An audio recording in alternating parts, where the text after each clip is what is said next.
یہ قدم غیر معمولی ہیں اور ڈیرک فیڈیکا کا چلنا کسی معجزے سے کم نہیں۔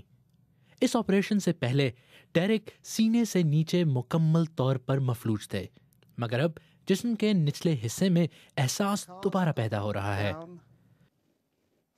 سونگھنے کی حس کے لیے استعمال ہونے والے دماغی سیلز کو جسم مسلسل دوبارہ پیدا کرتا ہے۔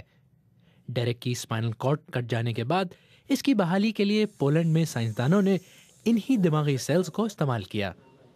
اس تجربے کے نتائج جرنل آف سیل ٹرانسپلانٹیشن میں چھپے اور اس تجربے کی رہنمائی کرنے والے برطانوی سائنسدان ہکا بکا رہ گئے۔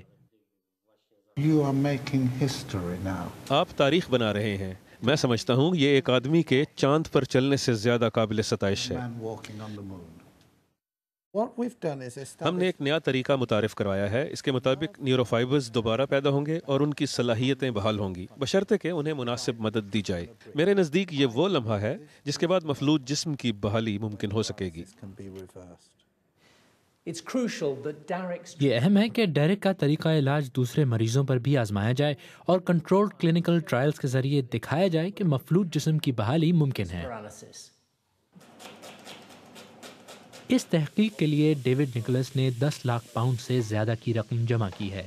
ان کا بیٹا ڈینیل تیراکی کے ایک حادثے میں اپاہج ہو گیا تھا اور وہ اس تحقیق کو جاری رکھنے کے لیے مزید پیسے جمع کرتے رہیں گے۔ اگر آپ چاہتے ہیں کہ سائنس ترقی کرے تو اسے مفت دستیاب کرنا ہوگا۔ یونیورسٹی سے نکلنے والے ہر پرعزم سائنسدان کے لیے یہ ممکن بنانا ہوگا کہ وہ یہ کہہ سکیں کہ یہ اہم دریافت ہے۔ ہم اس دوراہے پر ہیں جب پہلی بار دل کا آپریشن کیا گیا تھا۔ سائنسدانوں کا ارادہ ہے کہ وہ اب 10 اور مریضوں کا کنٹرولڈ کلینکل ٹرائل میں علاج کریں گے۔